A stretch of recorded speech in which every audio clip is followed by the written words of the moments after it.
उत्तर प्रदेश के एक छोटे से गांव में रहने वाले एक तेज गेंदबाज से किसान बने मोहम्मद शमी के पिता ने अपने 5 बच्चों में से केवल एक में ही चिंगारी देखी और उन्हें मुरादाबाद के एक प्रसिद्ध कोच के पास ले गए। उनके गांव के निकटतम शहर ऊर्जा का एक बंडल। वह सहन शक्ति से भरे एक मेहनती कार्यकर्ता के रूप में जाने जाते थे और बदरुद्दीन सिद्दीकी की चौकस निगाह में एक कार्यकर्ता की तरह प्रतिष्ठित थे। कठिन राजनीति रूप में भ्रष्टाचार चयनकर्ताओं के कारण अंडर-19 चयन से बाहर किए गए के बाद मोहम्मद शमी को उनके कोच द्वारा कोलकाता जाने की सलाह दी गई। उन्हें देवभद्र दास की शिष्यता के तरह उनकी छत के नीचे रहने की हद तक ले जाया गया और बस इसे अंडर-22 बंगाल की ओर बनाया गया। सौरभ गांगुली की देखरेख में एक विशेष रूप से आयोजित नेट सत्र के बाद शमी को एक विशेष विजेता के रूप में पहचाना गया और रैंकों के माध्यम से कठिन खींचने के बाद उन्हें रणजी स्तर पर बंगाल का प्रतिनिधित्व करने का मौका मिला। घरेलू स्तर पर प्रसिद्ध के सराहनीय सेट के बाद शमी को 2012 में वेस्टइंडीज के दौरे के लिए चुना गया, जहां उन्हें अपेक्षाकृत सपाट सतह पर उनकी गति और पेस गति के प्रभावित किया। उनमें तेज गेंदबाजों के लिए बहुत कम या कोई सहायता नहीं थी। ग्रास इंडियन ट्रैक पर शानदार 10 विकेट लेने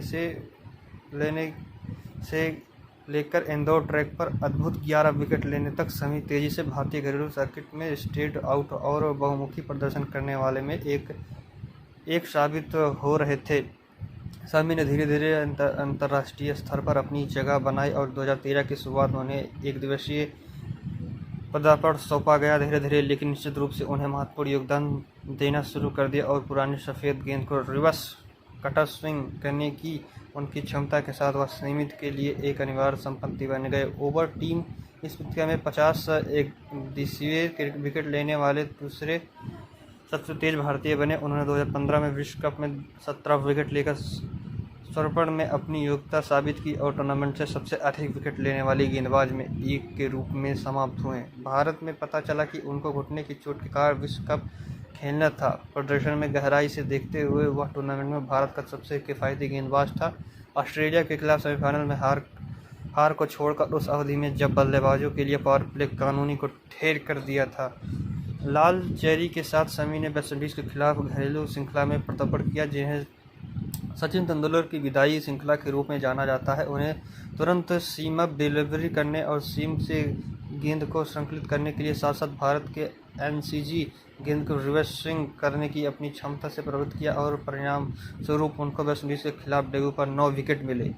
उन्होंने न्यूजीलैंड और दक्षिण अफ्रीका में मध्य दूसरे के दौरे किए और इंग्लैंड के दौरे पर संघर्ष किया, जहां उन्हें ड्रैग से गेंद को जगाने की उनकी क्षमता के साथ अच्छा प्रदर्शन करने की उम्मीद थी। हालांकि ऑस्ट्रेलिया में तेज गेंदबाजी के कम अनुकूल परिस्थिति के उन्होंने से चोट का शिकार होने से पहले 3 टेस्ट में 15 विकेट लिए। नई गेंद को डेक से बाहर ले जाए और पुरानी गेंद को हवा में उल्टे की अपनी सीमित अभी तक युवी क्षमता के साथ शमी गेंद को रखवार और अनुचित परिस्थितियों में प्रदर्शन के उत्तम साबित हुए। हालांकि उन्हें कार्यकाल में असंगतता होने और चोट के कारण उनको स्वच्छ प्रयास में चयनकर्ताओं के लिए उन पर भरोसा करना मुश्किल बन गया था। खासकर लंबे दौरों पर उम्र के साथ वह अपने खेल को और विकसित करने की क्षमता रखता है और खुद को सभी परिस्थितियों में लगातार अच्छा प्रदर्शन करने वाला साबित करता है। उन्होंने एससीजी के साथ अपनी विशेषताओं के अलावा ड्यूक और कुबलाबुल गेंद पर अच्छा नियंत्रण दिखाया और ऑस्ट्रेलिया के कुबलाबुल को उल्टने का बल्कि घुड़ कार्य किया। चित्र पर विदेशी दौरों की अधिकतम के साथ एक फिटर और मजबूत शमी मंच पर आग लगाने और तेज गेंदबाजी के महान खिलाड़ियों की लीग में खुद को आगे बढ़ाने के लिए तैयार है।